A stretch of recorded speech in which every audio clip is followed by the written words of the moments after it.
জুলাই আগস্টে ছাত্র জনতার আন্দোলনের মুখে ৫ আগস্ট দেশ ছেড়ে ভারতে পালিয়ে গিয়ে আশ্রয় নেন শেখ হাসিনা। এরপর তার বিরুদ্ধে গণহত্যার অভিযোগ দায়ের করা হয় আন্তর্জাতিক অপরাধ ট্রাইব্যুনালে।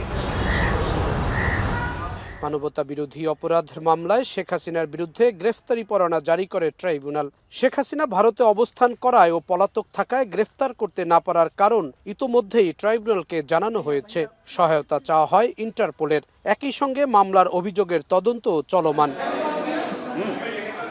এসব পরিস্থিতিতে পলাতক শেখ হাসিনা তার দলীয় নেতাকর্মীদের সঙ্গে ফোন আলাপ করছেন। তিনি ফোন আলাপে যেসব কথা বলছেন তা বিদ্বেষমূলক ও বিচারের জন্য বাধা বলে মনে করে প্রসিকিউশন টিম। বৃহস্পতিবার ট্রাইব্যুনালের চেয়ারম্যান বিচারপতি গোলাম মর্তুজা মজুমদারের নেতৃত্বে 2 সদস্যের ট্রাইব্যুনাল রাষ্ট্রপক্ষের শুনানি নিয়ে আদেশ দেন। আদেশে বলা হয়, আসামি হিসাবে পলাতক শেখ হাসিনার কোনো বিদ্বেষমূলক বক্তব্য প্রচার করা যাবে না। নিষেধাজ্ঞা থাকবে সামাজিক যোগাযোগ মাধ্যমেও। যে কিছু সোশ্যাল মিডিয়া এবং প্রিন্ট এন্ড ইলেকট্রনিক মিডিয়াতে এই মামলার একজন আসামি শেখ হাসিনার কিছু বক্তব্য এবং ফোন আলাপ ফাঁস হয়েছে, সেটি বন্ধের জন্য এবং সেটি ভবিষ্যতে পাবলিকেশনস বন্ধের জন্য এবং ইতোপূর্বে যে হেট স্পিচগুলো আমাদের সোশ্যাল বা ইলেকট্রনিক মিডিয়াতে আছে সেগুলো রিমুভ করার জন্য আমরা আবেদন করেছিলাম। সব কিছু শুনে আমাদের আবেদনটি ট্রাইব্যুনাল মঞ্জুর করেছেন এবং বাংলাদেশ সরকারের যথাযথ কর্তৃপক্ষকে ট্রাইব্যুনাল আদেশ দিয়েছেন যে এই সকল হেট স্পিচ যেগুলো এখনও বিদ্যমান আছে সেগুলোকে রিমুভ করার জন্য এবং ভবিষ্যতে যেন এই ধরনের কোনো হেট স্পিচ আর পাবলিক বা ব্রডকাস্ট না হয় সেজন্য উনি আদেশ প্রদান করেছেন। শেখ হাসিনার বক্তব্য প্রচারে কেন নিষেধাজ্ঞা চাওয়া হলো এমন প্রশ্নের জবাবে প্রসিকিউটর বলেন, মামলার সাক্ষীদের নিরাপত্তা, ভয় কাটানো ও ভুক্তভোগীদের ন্যায় বিচারের স্বার্থে শেখ হাসিনার বক্তব্য প্রচারে নিষেধাজ্ঞা দরকার।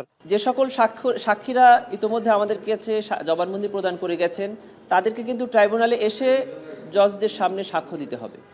এই ধরনের বক্তব্য যদি পাবলিকলি পাবলিশড হয়, ব্রডকাস্ট হয়, তাহলে আমরা ট্রায়ালের সময় সাক্ষীদেরকে আর ট্রাইব্যুনালে আনতে পারবো না, তারা ভীতিগ্রস্ত হবে এবং পরবর্তী যে সাক্ষীরা আছে এখনও ঘটনাস্থলগুলো আছে সেখানে গিয়েও আমাদের তদন্তকারী সংস্থা, তদন্তকারী কর্মকর্তারা এই সাক্ষীদের জবানবন্দি আর গ্রহণ করতে পারবেন না।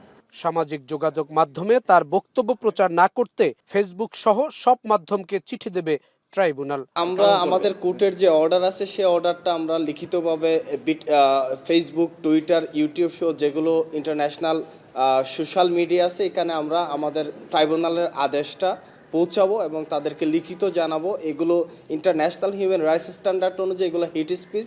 শেখ হাসিনার বিরুদ্ধে গণহত্যা মামলার অভিযোগ তদন্ত করছে আন্তর্জাতিক অপরাধ ট্রাইব্যুনালের তদন্ত সংস্থা। চলতি মাসেই অগ্রগতি প্রতিবেদন দেওয়ার কথাও রয়েছে। জাহিদ হাসান, এখন, ঢাকা। শিয়া বাটার ও ভিটামিন ই সমৃদ্ধ lily glam beauty soap. Lily, always beautiful.